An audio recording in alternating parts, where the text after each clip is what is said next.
Past simple tense. Verb form which is used in past simple tense. Auxiliary verb means helping verb, not used in affirmative sentences. Affirmative sentences में किसी भी helping verb का use नहीं होता past simple tense में. Negative और interrogative sentences में हम यूज़ करेंगे डिड का. फिर है मेन वर्ब. मेन वर्ब की सेकंड फॉर्म यानी कि पास्ट टेंस की फॉर्म. सेकंड फॉर्म जो है वो एफर्मेटिव सेंटेंसेस में यूज़ करेंगे और नेगेटिव और इंटेरोगेटिव में डिड प्लस वर्ब की फर्स्ट फॉर्म का यूज़ करेंगे. Past tense of be. Be की पास्ट टेंस फॉर्म जैसे वॉज और were is used as main verb in some sentences. किसी ना किसी सेंटेंस में वॉज और वर का भी यूज़ जो है हम पास्ट सिंपल टेंस में करेंगे वर्ब की फर्स्ट फॉर्म के साथ वॉज और वर्ब भी, या विदाउट वर्ब ओनली वॉज और वर्ब जो हैं ये वर्ब का काम करेंगे. जैसे एग्जांपल्स बता देती हूँ मैं आपको. He was a teacher. वह एक टीचर था. यहाँ पर वॉज जो है ये मेन वर्ब का काम कर रही है. सेकेंड एग्जाम्पल है he went to Jaipur yesterday. यहाँ हमने सेकेंड फॉर्म का यूज़ किया है एफर्मेटिव सेंटेंस में. He killed a snake. यहाँ पर भी किल्ड जो है वर्ब की सेकेंड फॉर्म है, पास्ट टेंस है. ओके, अब हम इसके यूजेस करेंगे. पास्ट सिंपल टेंस कहाँ कहाँ यूज़ होता है. It is used for activities for events which took place in the past and are not connected with the present. इसका जो यूज़ है पास्ट सिंपल टेंस का, पास्ट में घटित उन घटनाओं के लिए, उन इवेंट्स के लिए होता है जिनका प्रेजेंट से, वर्तमान से कोई संबंध नहीं हो. इस टेंस में लगभग क्या होता है कि कुछ पास्ट टाइम एडवर्ब्स का यूज़ हम करते हैं जैसे यस्टरडे, लास्ट नाइट, अगो, इस तरह से. एग्जाम्पल देखेंगे. We went to the cinema yesterday. Raman lived in Jaipur for 8 years. Okay. अब secondly, it is used for habitual activities in the past. Present simple में present की habitual activities का use हो रहा था और यहाँ पर past simple में past की habitual activities के लिए past simple की verb forms का यूज़ होता है.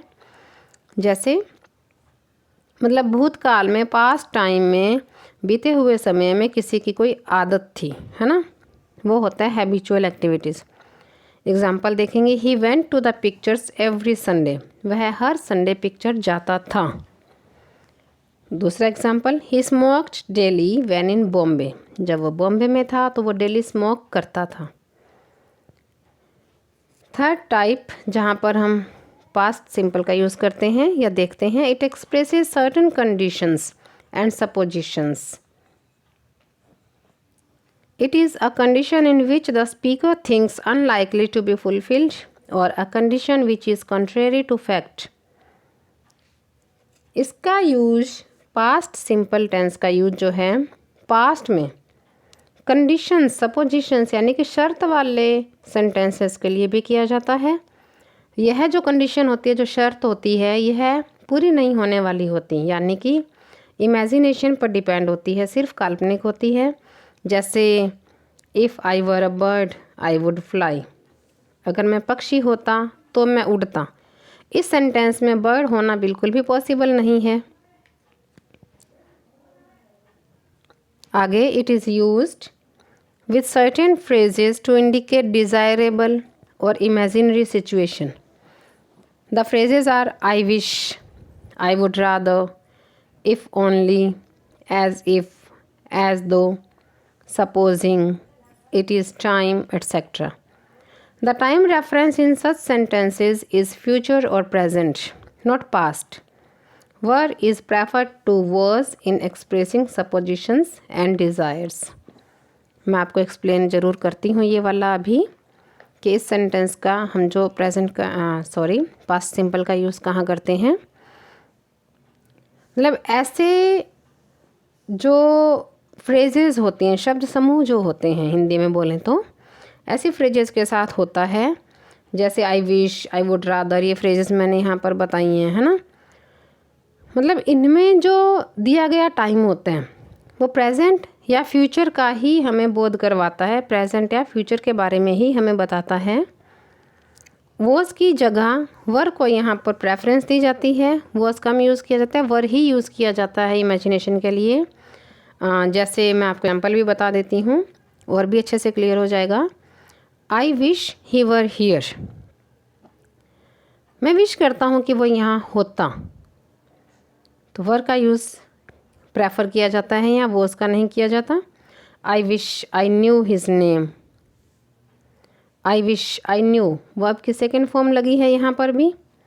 Supposing we lost the match, यहाँ भी सेकेंड फॉर्म का यूज़ हुआ है, देखो इमेजिनेशन करने के लिए।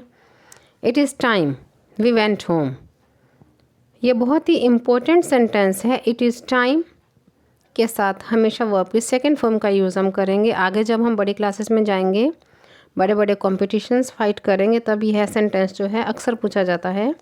It is time we went home, अगर आप यहाँ गो करते हैं तो it will wrong, it is time we went home, okay.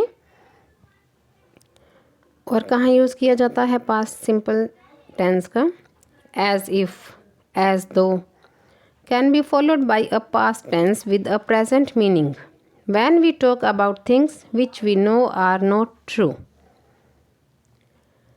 इनका भी यूज़ जो है एज इफ़, एज दो जो हैं, ये भी पास्ट टेंस के द्वारा ही फॉलो किए जाते हैं, जबकि इनका मीनिंग जो है वो प्रेजेंट में होता है।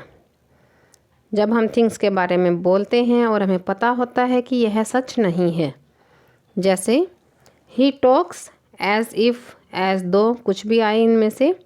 ही वॉज द सरपंच, वो ऐसे बोलता है जैसे कि वो सरपंच हो, मतलब यह प्रेजेंट को शो करता है, लेकिन एज इफ़, एज दो के बाद भी हमेशा पास्ट टेंस का यूज़ किया जाता है।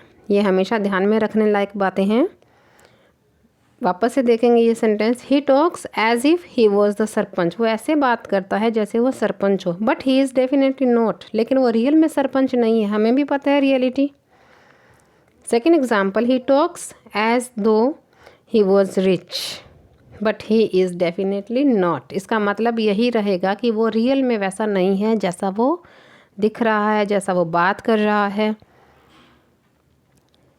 नोट, एक छोटी सी चीज़ जो हम याद रखेंगे, the use of past tense after as if, as though expresses unreality, यानी कि ये हमें माइंड में रखना है। एज इफ़, एज दो के बाद पास्ट टेंस का यूज जो होता है वो अनरियलिटी को शो करता है। In a formal style were can be used instead of was in unreal comparison, unreal comparison में भी फॉर्मल स्टाइल में वर्ड का यूज़ किया जाता है वॉज की बजाय।